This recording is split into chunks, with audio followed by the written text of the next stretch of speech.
Hey guys, and how about we talk Tokyo Ghoul? So this is Season 2, Episode 2, or Tokyo Ghoul Square Root A Episode 2? Because apparently this is, not a direct continuation from the manga, it's different, and that's why it's a square root of A.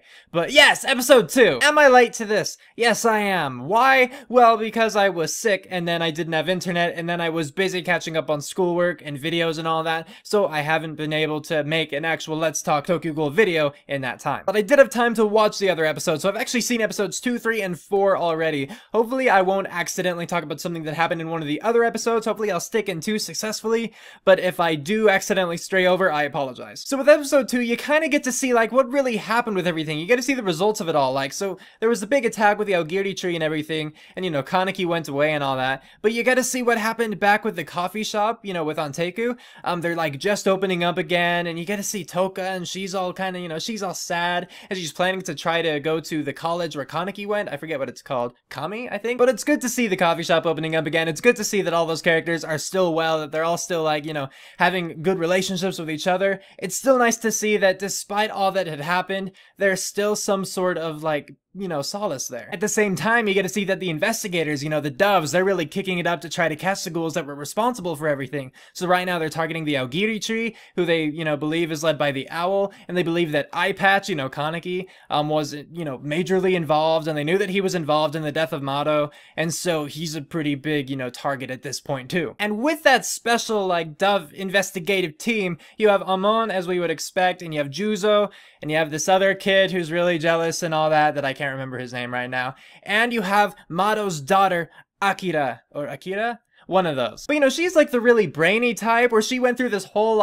dialogue about how, I guess it wouldn't be a dialogue. She was talking to Amon, but she was really the only one talking, so I want to call it a monologue almost. But it was about how she's going to talk to him, casually instead of formally, because formally takes more time and energy. And, if you go over how much time could be saved talking casually over the course of a year, you get, 37 minutes of your life. Which to her is a lot, but to me, no. That's how much time I'll just lie in bed after the alarm has gone off. That much time doesn't really constitute a lot for me in the long run. I mean, don't get me wrong, I appreciate my 37 minutes when I have it, but I wouldn't go to those extremes in order to get 37 more minutes. If you can even call it that. So it was one of those things where those kinds of characters have annoyed me in the past. They've just rubbed me wrong, But meanwhile, I was watching with my friend, and he loved her for that. And so I can see how you would find it annoying, and how you'd be like, oh, this character is someone to watch, die. Or on the other hand, you could be like, wow, this person is awesome, they're smart, they're clever, they're all that stuff. And, either way, respectable. So we know that Akira is crazy smart or whatever, takes after her dad and that, but she doesn't seem to be as crazy yet, so good or bad, you decide. However, this is one of those things about anime that kind of annoy me sometimes a little bit, is things like that, where it's you have this ultimate, cause, Mado was kind of the ultimate investigator, he was the top dove that we'd gotten to see.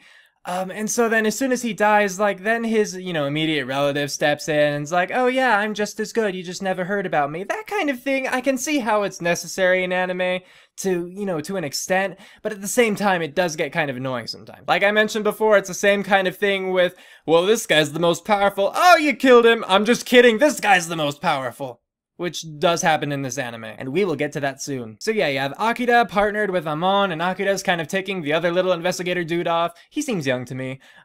Another awesome thing though, Hide got a job as a gopher for little investigator dude. And so, my friend was mostly right, but then I was kind of right, because he said that, Hide would probably join the doves, and I said, well, if he did, it would just be to get information so he could, track down Kaneki and, see what's up and all that. And I totally believe that's what it is, because he's a gopher again, just, a small-time little thing, so he's in the doves, but, not really, he works for them, but he's not involved in, ghoul hunting or anything like that. He's just... if they need something, he goes and gets it, I think. But the important thing is, Hide has started to work his way into that group, into that organization, where he can find the information that he wants. And I'm really glad, because I loved Hide as a character. I would have been terribly sad to see his, his whole story just kind of die. Not just because I liked him, but because it would have been terrible to let something like that die in a plot. It would have been terrible. And I think one more thing before I leave the whole investigator topic. So Amon and Shinohara, or whatever his face is, they're riding the elevator down. And from what they talked about, because they kind of cut it off at a key moment, what I gathered from it was that they believe the owl is several different people. or, you know, like passes on the mantle over time. And I'm thinking of sort of, if you've seen Princess Bride, like a whole Dread Pirate Roberts thing, you know, where it's not, yeah, multiple people is the person like at the same time. So it's like you have an owl here, oh, he's also here, but it's more like owl and then owl and then, you know, more different owls, but only one owl at a time. That's what I gathered. Right, like I said, done with the investigators for now at least, unless I think of something else awesome. So another thing I really wanted to bring up, because I got to read it in some of the comments, because I watched it on Analinks or whatever, so in the bottom they can, you know, you can post comments.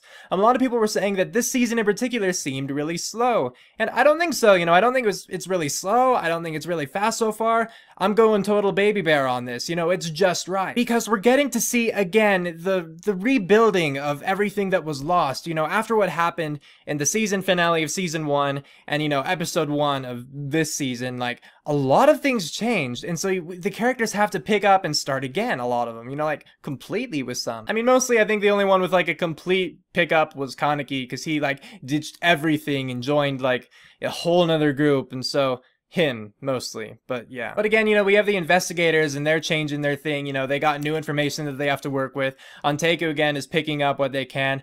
What I really loved seeing in episode 2 was Toka, again, because again, I like Toka. That's very true. But it was really, really nice to be able to see her with her friend, and I do not remember her friend's name, and I'm not going to take the time to look it up, but I really love seeing their interactions, because it makes Toka seem more, and I don't want to say human, because in this anime, it's kind of almost derogatory to call them something that they're not, but I think you know what I mean by it. You know, it offers us a way to better relate to the character, to better connect to her. You know, we see Toka in Anteiku, you know, dealing with doves and whatnot, as like this, she's kind of ruthless sometimes, you know, and she's a fighter, like I mentioned in my last Let's Talk Tokyo Ghoul. But in this one, we get to really see how much she cares for her friend, you know, and how much her friend cares for her. And I really love her friend's personality, actually, because, well, she seems kind of ditzy and all that. I think that Toka needs someone like that, you know, someone she could be close to that can be that sort of light-hearted, you know, counterpart. So with episode 2, and because, again, like I said, I've seen episodes 3 and 4 so far,